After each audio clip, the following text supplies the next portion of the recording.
Welcome back to TechKidFX for another Quant price prediction update, and in this video I'll be giving you the latest developments that have been happening here on the Quant chart. And before I start the video, make sure that you give this video a thumbs up, subscribe to the channel, and also check out the channel membership. And at the time of this recording, Quant has managed to break above a key area of resistance at around the $133.2 mark, and we're also seeing a lot of increase in strength, where you can see that here on TradingView the market is up by 5.56%.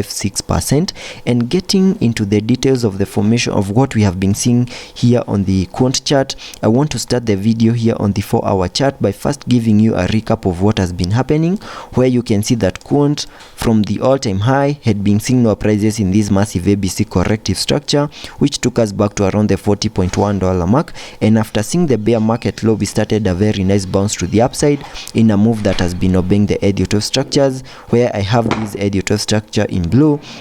having the wave 5 making its peak at around the $229 mark, and also completing the formation of that higher Elliott wave count 1 to the upside. And after seeing the formation of that higher Elliott wave count 1, we expected a bit of a corrective structure in the formation of a second wave, and using the Fibonacci's, I had sketched out a minimum retracement area in the formation of this second wave within this red target area that I have right here. And it is within this red target area that I was expecting us to see the low for this higher Elliott wave count 2, and we also saw that ABC corrective structure taking us back to around the $94.4 mark, and there are chances that we might have seen the low for this higher Elliott wave count 2, and whatever we are seeing at the moment might be the start of this higher Elliott wave count 3 to the upside, and sketching out a minimum target area to the upside in the formation of this wave 3 by connecting the trend based Fibonacci from the low of the first wave to the high of that wave 1, then dragging the fibs to the low of the second wave. That gives me a minimum target area at the fib level 1.618, which perfectly lies at around the $398.9 mark, and that is the minimum that I'm expecting Quant to do on the long-term scenarios in the formation of that higher Elliott wave count 3.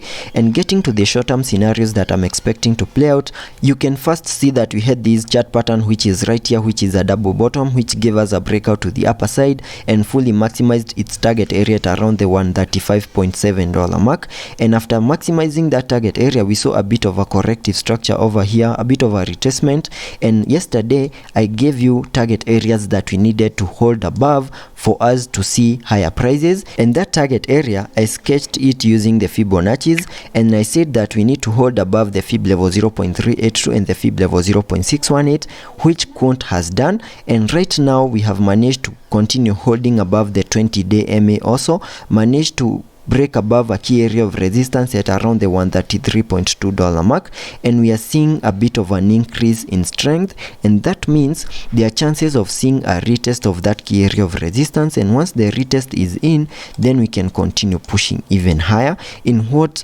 could be obeying the Elliott wave structures, because I'm terming this move to the upside as a higher Elliott wave count 3, where we also expect to see fractal waves in formation, where we can term these as the first wave, then a wave 2, then whatever we are seeing at the moment might be the formation of this wave 3 before we see a wave 4, then continue pushing even higher in the formation of that wave 5. And now that you have managed to break above that key area of resistance, I can sketch out a minimum target area to the upside in the formation of this wave 3 using a trend based Fibonacci, connecting it from the low of the first wave to the high of that wave 1, then drag the fibs to the low of the second wave, and that gives me a minimum target area at the fib level 1.618, and that is at around the $165.8 mark. So there are chances that Quant might continue pushing higher and get back to around the $165 mark to fully maximize the formation of this wave 3 to the upside before we see a bit of a corrective structure in a wave 4, then continue pushing even higher in the formation of this wave 5 to the upside.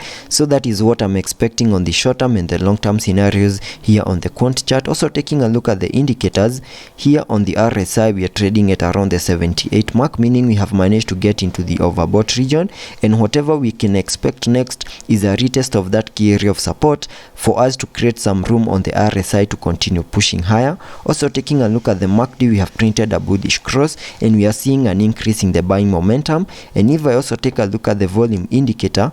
on the volume indicator we are seeing an increase in the buying volume, meaning higher prices are coming our way. So let's be patient and see how that plays out, and I'll keep you updated.